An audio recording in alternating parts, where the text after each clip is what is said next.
Hey guys, it's me again with another story to read. This one is called Lambert the Sheepish Lion. And look at this. Oh, he's crying. And all these little lambs are laughing. I wonder what that's about. I guess we should find out.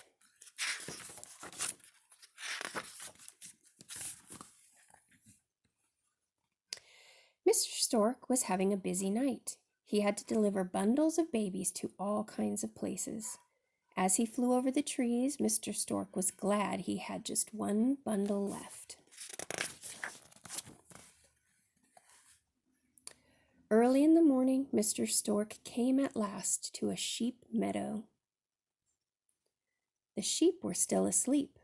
This must be the place, thought Mr. Stork. The address on the bundle said, "Baby lambs, deliver to Sheep Meadow."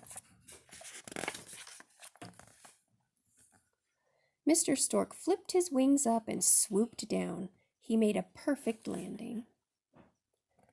6 mother sheep were waiting in a row. Out of the sack tumbled 5 baby lambs. "Here is your home," Mr. Stork told them.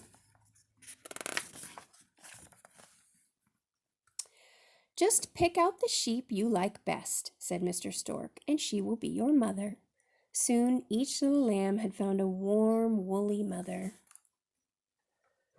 But there was one mother sheep who had no little lamb. A tear fell from her eye. "Oh dear," said Mr. Stork, "I thought I had enough lambs to go around." He picked up the sack and shook it, and out tumbled one more baby. "You don't look like a lamb," said the stork. He took out his spectacles and checked his order book. "Why, you must be Lambert the lion cub," he said.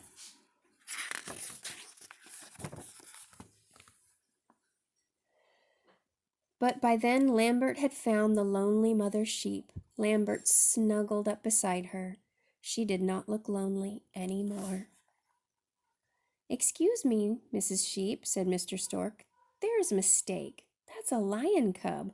I will just take him away, and he will not bother you again." Mrs. Sheep was furious. Lambert was her baby, and no one was going to take him away. Mrs. Sheep rammed her big head, pow, right into Mr. Stork. Pow!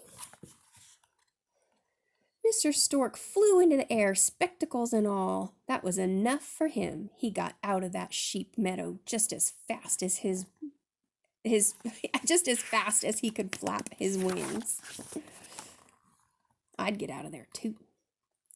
"Silly old stork," said Mrs. Sheep as she licked Lambert's little mane. Lambert purred like a kitten. The other mothers were licking their babies too. "Now run and play," said Mrs. Sheep, and off went Lambert.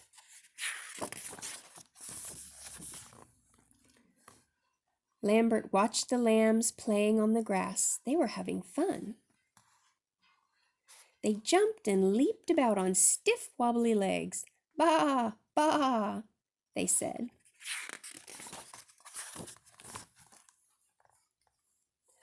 Lambert opened his mouth to say baa. He wanted to play too, but all that came out was a great big meow. The lambs thought that meow was a very funny sound for a lamb to make. They laughed and laughed at Lambert.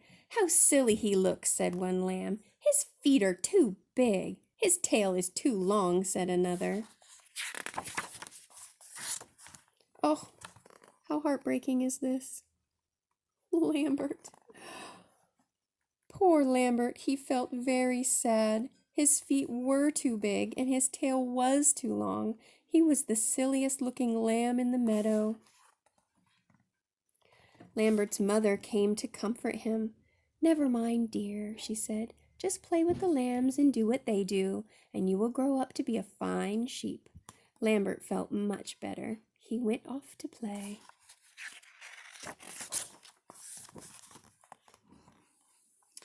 But every time Lambert tried to leap like a lamb, he tripped over his big feet and landed on his head. And every time he tried to butt heads with another lamb, the lamb would ram, pow, into him. After a while, Lambert had a very sore head.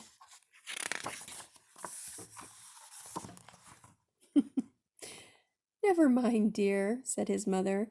"You are growing faster than the others." Whoop, whoop. What?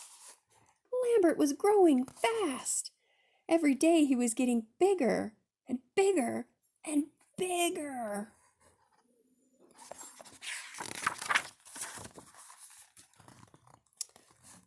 But as Lambert grew bigger, he grew more and more sheepish. He never acted angry when the young sheep laughed at him. Lambert just grinned his sheepish grin and pretended not to care. But Lambert did care. He was tired of being butted. He was tired of looking silly. Most of all, he was tired of being different. One night, while all the sheep were sleeping, Lambert woke up. He pricked up his ears. Oh, look at him. He looks worried.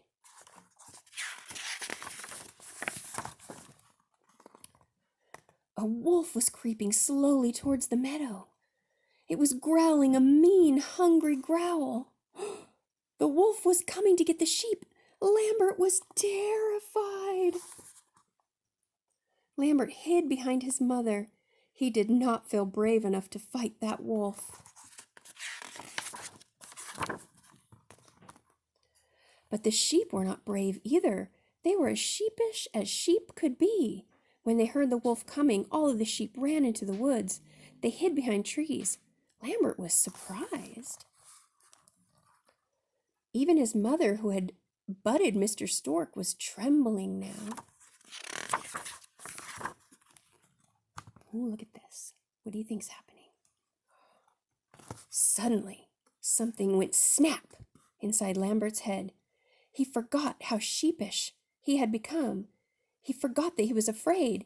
He even forgot to try to say "bah." He opened his mouth and he roared. Then he dashed after the wolf. But Lambert did not forget everything he had learned in the sheep meadow. He rammed his big head, pow, right into the wolf. The wolf went flying over the edge of the cliff. In all his sheep hunting days, the wolf had never before seen a lion. Look at the big pow. But one lion was enough for him. The wolf never bothered the sheep again. Look at him just hanging out on the branch. Look how happy he is. He's so proud. All the sheep gathered around Lambert. They were not laughing at him now. Lambert was a great hero. "My Lambert is a mighty lion," said Mrs. Sheep. "Did you hear him roar?" Lambert purred happily, but it was a mighty purr, a lion's purr. Oh, awesome story. You know, sometimes you might feel different than everyone around you, and they might actually make you feel bad. But everybody is beautiful in their own way, and they figure that out in the end.